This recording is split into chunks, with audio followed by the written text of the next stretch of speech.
Sahabat Rema yang terkasih, hari ini Jumat tanggal 4 Agustus 2023 kita merayakan peringatan wajib Santo Yohanes Maria Vianney, pelindung para imam.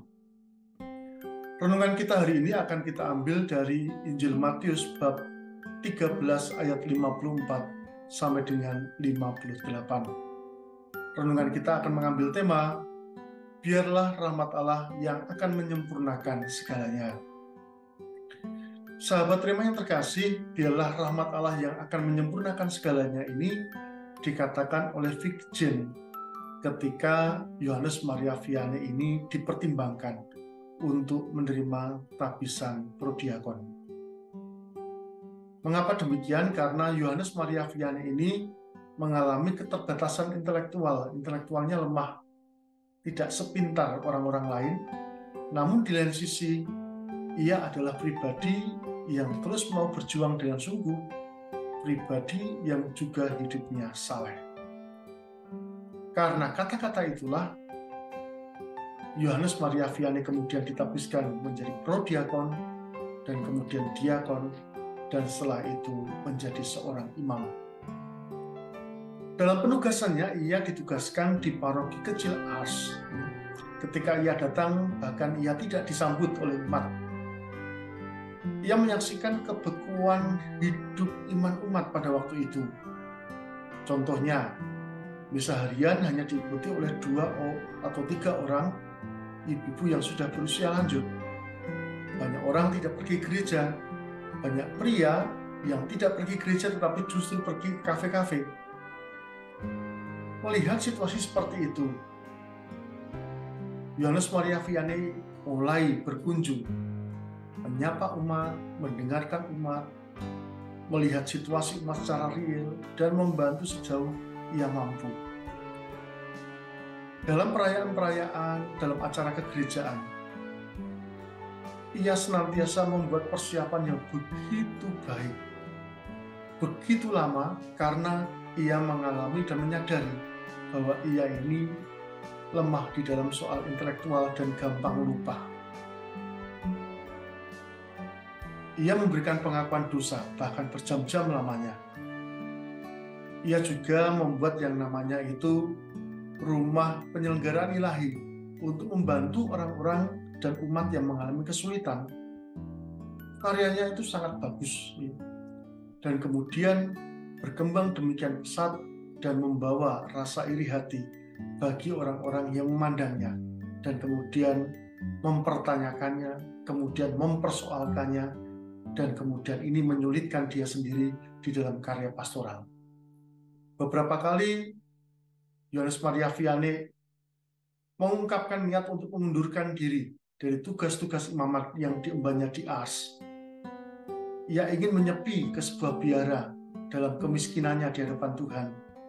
Tetapi melihat kehidupan imam umat, melihat antusiasme umat, melihat tanggung jawabnya sebagai seorang imam, ia kembali untuk memberikan inspirasi dan memberikan hidup umat dalam hal yang sangat sederhana, dalam pribadi yang sangat sederhana, dalam pribadi yang rendah hati. Layaklah ia dikatakan sebagai teladan para imam dan pelindung para imam. Bukan karena kepintarannya, tetapi karena kesalehan hidupnya dan ketekunan serta kesetiaannya dalam melaksanakan panggilan imamat. Ia pernah mengatakan dalam sebuah tulisannya, martabat seorang imam itu sangat agung dan luhur. Imamat berada pada jantung hati Yesus.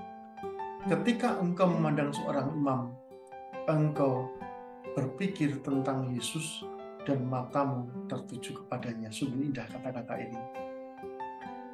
Kita kembali kepada Injil. Injil hari ini menceritakan juga kisah yang serupa. Tuhan Yesus di dalam karyanya juga dipertanyakan dan ditolak. Penolakan itu nampak dalam mempertanyakan asal-usul Yesus. Bukankah ia sama seperti kita, saudara-saudaranya ada bersama dengan kita? Selain mempertanyakan asal-usulnya, segala hal yang baik yang ia lakukan dan ia dapatkan diragukan. Lepas dari apa yang dilakukan itu adalah hal yang baik dan luhur, tetapi diragukan segala asal-usulnya. Dari mana ia mendapatkan segala sesuatu itu? Dan penolakan itu kemudian nampak ketika Yesus diusir dari Nazaret. Sangat ironi. Orang yang dari kita melakukan hal-hal yang baik, yang harusnya sangat kita banggakan, tetapi justru ditolak dan diusir. Namun Tuhan Yesus tetap melakukan karya pelayanannya dengan tekun dan setia sampai paripurna, walaupun itu ditolak di tempatnya sendiri. Sahabat Rema yang terkasih, sekarang ini jumlah panggilan imam itu menurun dalam banyak aspeknya.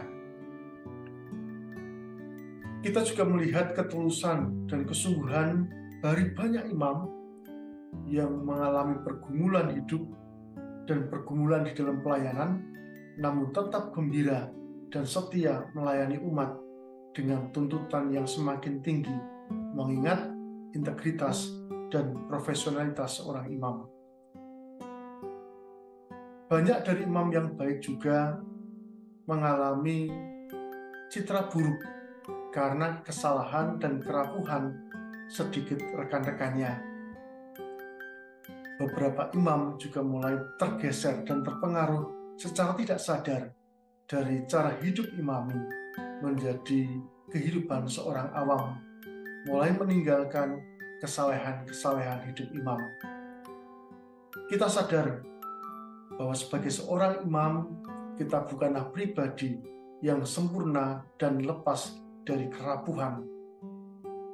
Namun para imam inilah yang telah membaptis kita, membawa kita kepada Yesus, membawa kita kepada keselamatan. Para imam inilah yang telah mengampuni dosa kita. Bahkan Yohanes Pariaviani mengatakan 100 malaikat pun tidak dapat mengampuni dosa kita, tapi seorang imam dapat mengampuni dosa kita.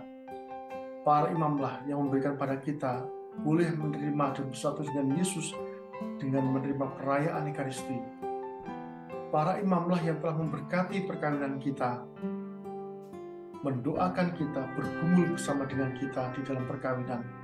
Para imamlah yang mendoakan kita dan menemani kita pada situasi-situasi ketika kita merasa sakit dan berada dalam situasi yang kritis. Para imam inilah yang sama dengan kita di dalam pergumulan, tetapi berbeda panggilan dan berbeda cara hidup. Sahabat Rema yang terkasih, marilah kita doakan para imam kita ini, siapapun itu. Kita bantu dan dukung para imam ini untuk terus membangun kesalehan hidup sebagai seorang imam. Kita jaga pola hidupnya, kita jaga cara hidupnya, dan biarlah ia boleh menjadi imam-imam yang kudus, imam-imam yang semakin rendah hati dan membaktikan diri kepada pelayanan dan gereja. Dan marilah kita para imam menyadari bahwa diri kita bukanlah pribadi yang sempurna dan tidak pernah salah.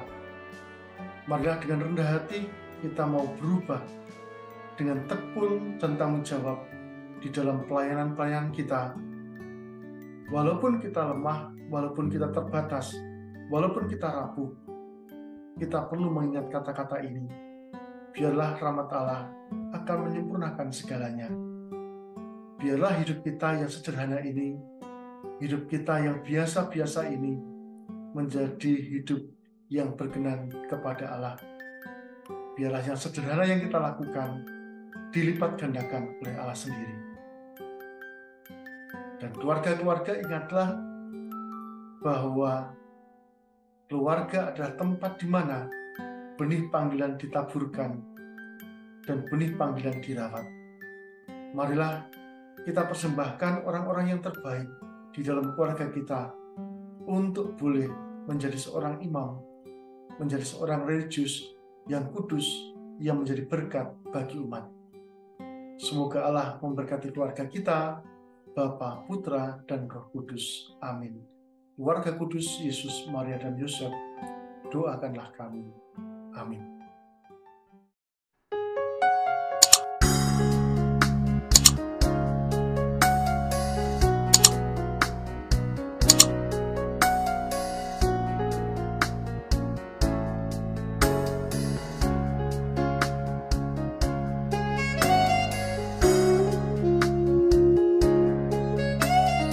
Sahabat Rema, sampai jumpa dalam program berikutnya.